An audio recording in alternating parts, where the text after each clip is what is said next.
There are moments in live television that no producer plans for. No script can contain them. No director can cut away fast enough. In 27 seconds, one comment on one morning talk show changed everything. What you are about to witness is not just an interview gone wrong. It is the moment one woman decided she would rather lose the platform than lose herself. The day she walked off. The View. For nearly 3 decades, it has been one of the most powerful stages in American television. 5 women, one table, millions of viewers watching at home. It is a kind of show where opinions clash and conversations cut deep. That is exactly what makes it appointment viewing. That is exactly what makes it dangerous. On this particular morning, the studio was buzzing with the kind of electric anticipation that only comes when a true superstar is in the building. The audience had already taken their seats.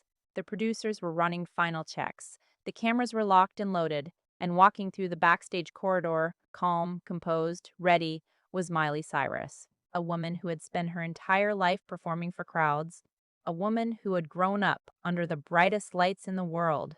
A woman who thought she knew exactly how this day would go. She was wrong. Miley Cyrus did not walk onto The View as an outsider. She had been on the show before.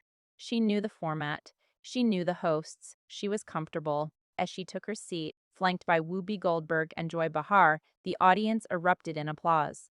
Smiles all around the table. The kind of energy that makes you believe everything is going to be just fine. And for the first 10 minutes, it was. The conversation flowed naturally. Music, art, her upcoming tour, her creative process. Miley was open, articulate, and relaxed. The audience was laughing. The hosts were engaged.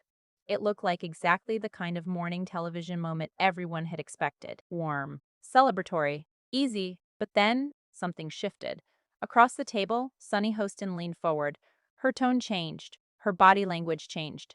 And with a single question, the entire temperature of that studio dropped 10 degrees. So, Miley, I want to talk about your past. Those 8 words.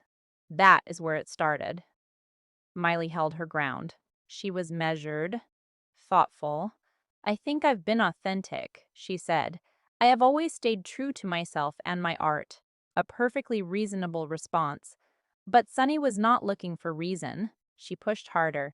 Don't you think some of your behavior has been inappropriate, especially considering you started as a role model for children? The other hosts exchanged glances, the kind of glance that says, "Where is this going?" Whoopi Goldberg, never one to let a moment spiral, tried to redirect. She spoke up with the calm authority of someone who has moderated 1,000 tense conversations. Artists evolve and grow, Whoopi offered. It was a lifeline. Sunny did not take it. She spoke right over Whoopi, focused, targeted.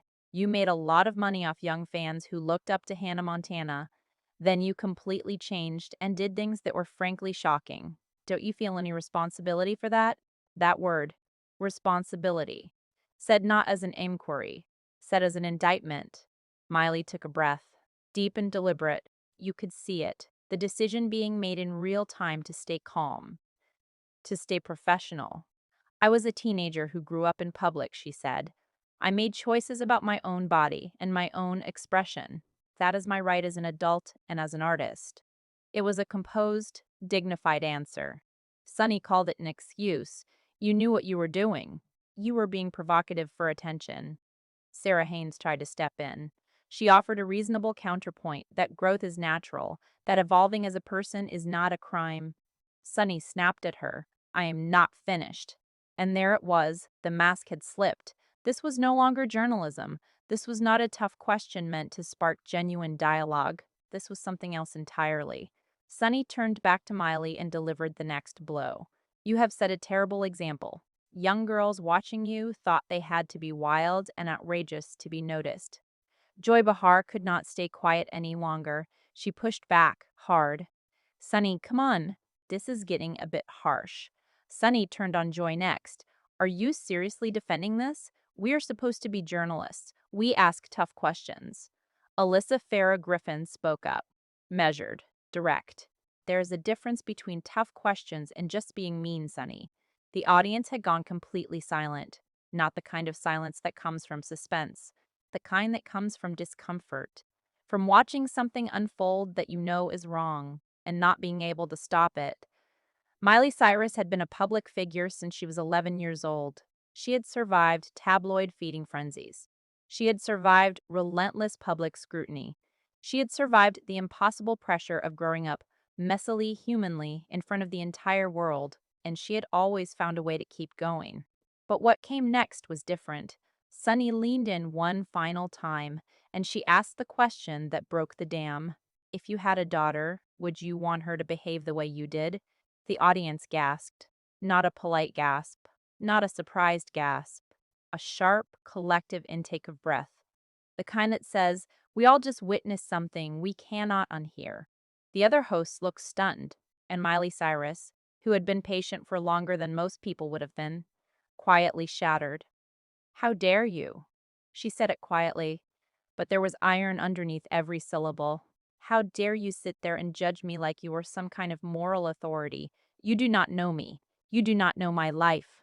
You do not get to tell me how I should feel about my own choices. Sunny smirked. I touched a nerve, did I? And that smirk, that single, dismissive, self-satisfied smirk, was the last straw. Miley stood up. The whole room went quiet in a different way now. Not the silence of discomfort. The silence of witnessing. You know what the truth is, Sunny? The truth is that you are threatened by women who are confident and free. You are sitting here trying to tear me down because you cannot stand that I refuse to live my life according to what other people think I should do. Sunny laughed, mockingly. This is not about confidence. This is about basic decency. Decency. She used that word, and Miley caught it like a weapon. You want to talk about decency? Where is the decency in ambushing a guest on your show? Where is the decency in asking cruel questions designed to humiliate someone? You are a bully, Sunny. That is what you are. Joy Behar stood up too. Miley is right. This has gone way too far. Alyssa nodded. This is not journalism. This is just mean. Sunny looked around the table. For the first time, she seemed to realize she was completely alone. But she did not apologize. She doubled down. Miley Cyrus reached down, she picked up her microphone, and she placed it gently on the table. I do not need an apology from her. I just need to leave. I will not sit here and be disrespected like this. Behind the cameras, producers were scrambling. The stage manager was frozen, because nothing in their rundown, not a single line on a single cue sheet, had prepared them for this. As Miley moved toward the edge of the stage, Sunny called after her, running away! That is mature. Miley stopped. She turned around, and she said something that silenced the entire room. I am not running away. I am choosing not to engage with someone who is acting like this. There is a difference. You wanted to make me look bad on your show, but all you have done is show everyone who you really are. Miley Cyrus walked off that stage. Through the backstage hallways, past the cameras and the cables and the chaos, her team was waiting. They wrapped their arms around her, and she did not look back. Back at the table, the show tried to recover. Whoopi Goldberg, steady, dignified as always, addressed the camera with the gravity of someone who had just witnessed something that could not be undone. We pride ourselves on having respectful conversations on this show. Today, we fell short of that standard. Joy Behar said what everyone already knew. Miley deserved better than what happened here today. Sarah Haynes offered an apology. Genuine, raw, visibly shaken. Alyssa Farah Griffin put it into words that everyone watching at home had already felt. Disagreements are fine. Tough questions are fine. But what happened crossed a line into personal attacks, and that is never okay. All eyes turned to Sunny. The camera found her. Millions of people watching at home leaned forward. She cleared her throat. I stand by my questions. No apology. No acknowledgement, just defiance. The other hosts looked at each other with the kind of exhaustion that goes beyond tiredness, the kind that comes from having tried and failed to stop something terrible from happening. Social media did not wait for the show to end. Before the closing credits rolled, the clips were already everywhere. Millions of views, millions of comments, thousands of celebrities and ordinary people alike standing up to say she was right to walk away. The conversation that erupted was bigger than one interview. It became a reckoning. a reckoning about how we treat women who refuse to be apologetic for who they are, a reckoning about the difference between accountability and cruelty, a reckoning about what a platform is actually for. In the days that followed, Miley Cyrus did not release a statement. She did not call a press conference. She did not post a tearful video online. Her manager asked if she wanted to say something publicly. She thought about it. Then she said something that tells you everything you need to know about who she is. No, what happened speaks for itself. Everyone saw it. I do not need to explain anything. And she was right. There was nothing to explain because the footage was there, the words were there, the microphone placed quietly on the table, that was there too. What Miley Cyrus did that morning was not dramatic. It was not a meltdown. It was not a PR stunt. It was something far simpler and far more powerful. She decided that her dignity was worth more than her airtime. She decided that staying in the room, silent, diminished, publicly humiliated, was not a price she was willing to pay.